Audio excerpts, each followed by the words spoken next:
Hey guys, what's up? It's BigJackFilms here, and welcome back to an opening night again. Been a while since I've done one of these, about, a month or two or something, since Godzilla vs. Kong came out, but this one was kind of 11th hour thinking in doing so, because it's funny how I was thinking about maybe doing a review of this, maybe not, I don't know, but I am planning a sort of King Kong review of this particular topic, but I just wanted to get my first impressions out there because, yeah, I finally got the Shout Factory release of the Collector's Edition Blu-ray of the 1976 King Kong, which is my favorite film, as it's really tied with the original as my favorite. I can't decide. I've talked about these movies to death, but what's really interesting about this release, and I've advocated it for years, and it's finally happened, that Shout Factory, big thank you to Shout Factory, has put out for the first time ever, publicly released, the extended TV cut of the movie. And it's not just the 4:3 aspect ratio that was taped off television. This is a complete restoration, remaster of the original raw negative tapes of this extended cut in widescreen, as it was essentially a work print of the movie that comes in at about 3 hours long. And so I'm just going to give my first impressions on it. I'm going to do a full Kong review on the topic, and I also pretty much thought of this at the 11th hour due to the fact that as of today, I don't know, or yesterday, depending on the date, actor Charles Grodin passed away. So this is also sort of a tribute to him specifically. So yeah, Charles Grodin, who played Fred Wilson in the movie, passed away about 24 hours ago, and it was kind of it was kind of a downer, because I was really wanting to discuss this Blu-ray in depth and everything, and the Blu-ray came in a day before his passing, and I'm thinking just the worst timing. So the short version in terms of what I think of this new restored version of the extended TV cut, it's masterful. It's amazing. I want to watch the theatrical cut that Shout Factory put out in terms of restoration, in terms of quality, but needless to say, I can say this right now, short version, the film has never looked better. And I'm not just saying the extended TV cut. From what I've heard, this is taken from some of the old master tapes. That was all that was left of the extended cut. But in some areas, they did have to cut corners by stitching pieces of the theatrical restored version that they put out. So from what I've seen from the theatrical cut, again, the film has never looked this good, ever. The film has never looked better. I have seen the recent Blu-ray transfers. I do have a digital print. I actually bought a German Blu-ray in hopes to see some of the extended deleted scenes in higher quality, but damn thing didn't work on my Region A Blu-ray, so this is a miracle of Shout Factory to finally put this out and just show the film, not just the theatrical, but the extended cut, as they should be presented. This is something that us fans have been advocating for years. I know there's a YouTube channel that was advocating for it, even stitching the new HD prints with the shitty VHS prints, and you can see the cropping difference and everything. It's been crazy. So yeah, I just sat through the full 3 hours, and I know a lot of people have actually, I've talked to Ryan about it, of Kaiju Network, and this is the first time I kind of felt watching this extended cut, is that he said it feels like a TV movie, like a TV miniseries, sort of like the It miniseries with Tim Curry, which I really like that miniseries. And in a way, this time watching it, maybe in HD and widescreen, yeah, it kind of felt that way. It did feel very much like a TV miniseries that, this is why it was broadcast in 2 nights rather than just a solo night, because one thing I will say, watching this the screening of it, it's long. It is very, very long. Again, 3 hours. Actually, the Blu-ray says it's 3 hours and 10 minutes, but that's only due to the fact that they included not only fade-ins and fade-outs for the commercial breaks, which I was surprised by, but they also had a recap of part 1 Yet, funny enough, they didn't have the preview for Part 2, because the preview for Part 2 included a alternate opening closing credits with a black screen rather than showing like the stuff of Kong and the Trade Center Plaza, which I surprised they didn't do that. So I'm actually surprised they didn't split it where you can pick night 1 then go to night 2. I actually like how that's on the menu too. So, but I don't want to get into too much detail about the Blu-ray. So the quality is fantastic. I know a lot of people have been complaining about the kind of flickering lights on the print, but again, rumors for a couple of years had suggested that the reason the extended TV cut took forever to be released was because the negatives were just gone. They were just trash. They were just destroyed. There was no way of really fully restoring them, but because of just how badly damaged they are. I mean, but that's, you know, something that can be easily fixed. You look at not Star Wars, I'll get to Star Wars in a second. You look at Jaws, I see the documentary of how they restored Jaws for the Blu-rays for the 100th edition, which is a great documentary if you want to see how to restore original negatives. It's fantastic.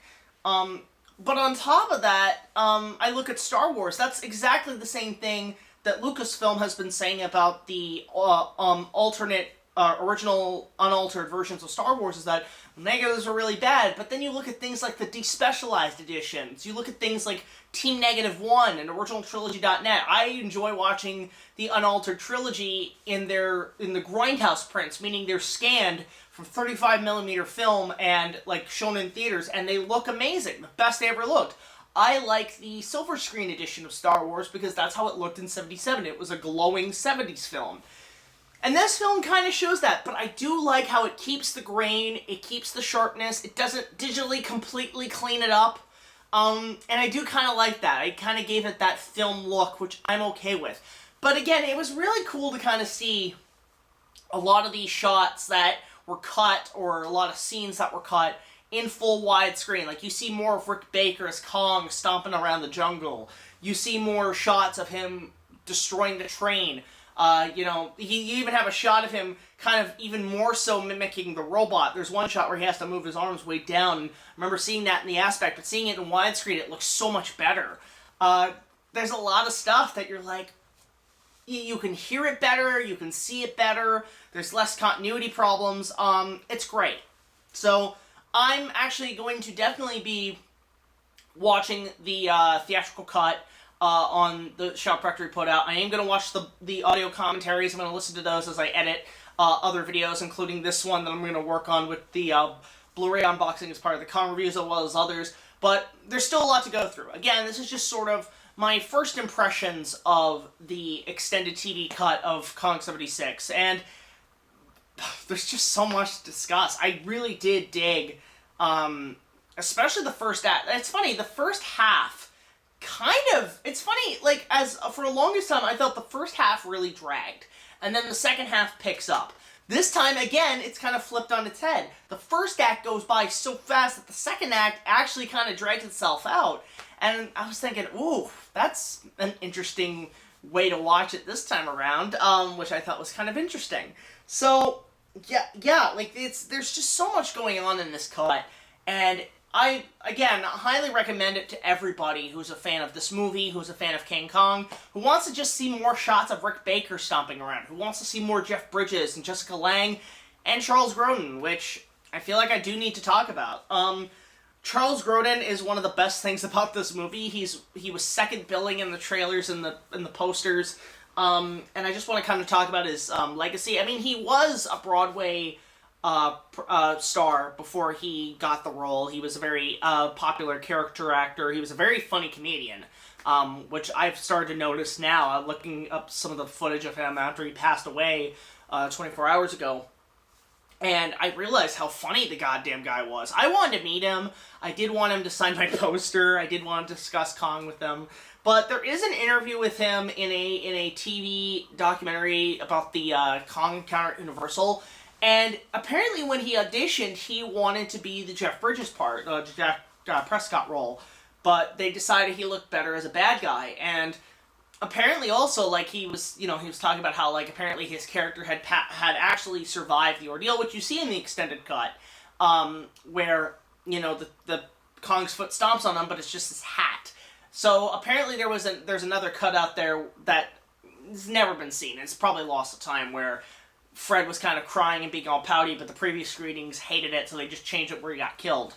So with Charles Grodin in this movie, he's very much like a Tim Curry, where he is just chewing up scenery left and right. And it's a lot of fun to watch. Even in the extended cut, it's just good to see more Fred Wilson. And I'll admit, it was hard to hold back tears in some regards, watching him, because, again, he's gone. Knowing we're not going to see the likes of that again. He was a one-of-a-kind character actor. I mean, this guy worked with the Muppets. This guy did a family film that I feel like I need to rewatch again. I haven't seen it since I was a kid. He was in the first two Beethoven movies. He was the dad in the first two Beethovens. It's funny, I always got him confused with John Lithgow, I think, in Harry and the Hendersons. But no, he was the dad in Beethoven. So, I gotta rewatch Beethoven. I haven't seen those, like, at least the first one in, God, since I was a kid. I think, yeah, I gotta rewatch those. Just for Charles Grodin, but he, Cinema Snob and Brad Jones of Midnight Screenings described him in this movie as evil Charles Grodin. I'm like, yep, he's great in this. I love the mustache. I love the over-the-top safari outfits he wears. And you could just tell he was one of those actors on set. He was just having way too much fun with this performance. He was having a blast and a half. Playing this villainous Denham. The first of its kind, actually. Like, this is the first time we saw Denham as more of a villain than we did a hero or a guy who's just, going on an adventure and shit. He was very much the tycoon oil mustache twirling villain, and that's what made his character great for me. I loved Charles Grodin in this movie. So, knowing he's gone, that does really break my heart. It doesn't help that it's both him and Renee, because Renee passed away, I think maybe about 2 years ago, and I had met him at a con. Very nice guy in person. It's just, you see these two that are no longer with us, and it's going to make watching the film with rewatchability a little bit more harder to view now. But, yeah, apparently Charles did have problems, physical problems, so, I mean, he was 86, but he lived a good life, so this is just me rambling on. I don't want to go into too much detail about the movie, and I just wanted to just get this out there quickly for you guys, to give you guys our first impressions on the extended TV cut and the Blu-ray, as well as Charles Grodin's little tribute to him. But, yeah, this Blu-ray is spectacular. Shout Factory really outdid themselves from what I've seen with this extended TV cut. I can't wait to watch the rest. You're going to be seeing a full Kong review on this. But this extended TV cut, Blu-ray remaster, this is a solid 9 out of 10. I think, quite honestly, as much as I love seeing the footage, the new footage of Kong, like the some extra shots and everything, I'm still gonna give the theatrical cut a 10 out of 10. I will still probably stick with the theatrical cut. I love the extended cut. Don't get me wrong. Like, it's always great to see that, but I just think, because over time I've come to just really appreciate the fast-paced editing and the way it was, kind of cut together in the theatrical cut, I'm probably gonna stick with that more. So this is 1 point less than I would give the theatrical cut, which is a 10. This is a 9. So, but again, it's just worth it just to see this finally realized, because we've been advocating for years to see not only this film on Blu-ray, but the extended cut officially released to the public. I mean, now we've got the Superman TV cut, we have the Kong TV cut. I think there's also a TV cut of Earthquake with extended Earthquake scenes, as well as there is the TV cut of John Carpenter's Halloween, which had reshot, like new scenes shot from the production of Halloween 2 that they stuck in the first one. I don't know if that's ever been released. I know Shout Factory did do that Halloween box set, but I don't know if they ever released the extended TV cut. Let me know in the comments if they did for the Halloween fans, but it's just cool that we're getting these now. These, I think it's also kind of really spun thanks to the Snyder Cut. Alternate cuts in terms of movies, especially old, if the Snyder Cut can do that, now we have all these old movies getting, extended cuts. The possibilities are endless in what we can see in terms of re-edits, recuts. I mean, even Ridley Scott was doing that years ago, with Blade Runner and Alien and even Legend. one of my favorite movies, has 2 or 3 cuts dedicated to it. So it's kind of cool to see all these alternate cuts now coming to light in terms of film collectors, restorations, and just people choosing which version they would like to watch. I mean, I would love Star Wars to do that. That would be amazing. So I'm rambling on. Just go pick up the Blu-ray. I know Shout Factory sold out the first, stock, but I know the film is still available. You can still kind of get it on Amazon. You can still get it at Best Buy. I would recommend just going to Best Buy and picking it up, because they probably have a ton in stock, but worth checking out. Again, big thank you to Shout Factory. You gave us a miracle, and you made a lot of people's wishes and dreams come true with this release, and I will be doing a full review on this, and an unboxing, because I did unbox it and already doing it for an episode. So, of course, very special thank you to Shout Factory. Special thanks to our Patreon. Just $1 more will get you access to all of our content as well as other special features. We're going to do more Patreon. We got a couple Patreon opening night reviews to do at some point. It's just the films we have to review, we have to get copies of, but they are coming. And yeah, let me know your thoughts on this new Blu-ray restoration in the comment section below. And yeah, I'm actually looking forward to discussing this in a bit more detail as part of a King Kong review. It's going to be a new segment of the show I think you guys are really going to like. So, until the next video, like, comment, subscribe. I'll see you guys later. This is BigJackFilms signing off, saying, to quote the great Charles Grodin in this movie, well, here's to the big one.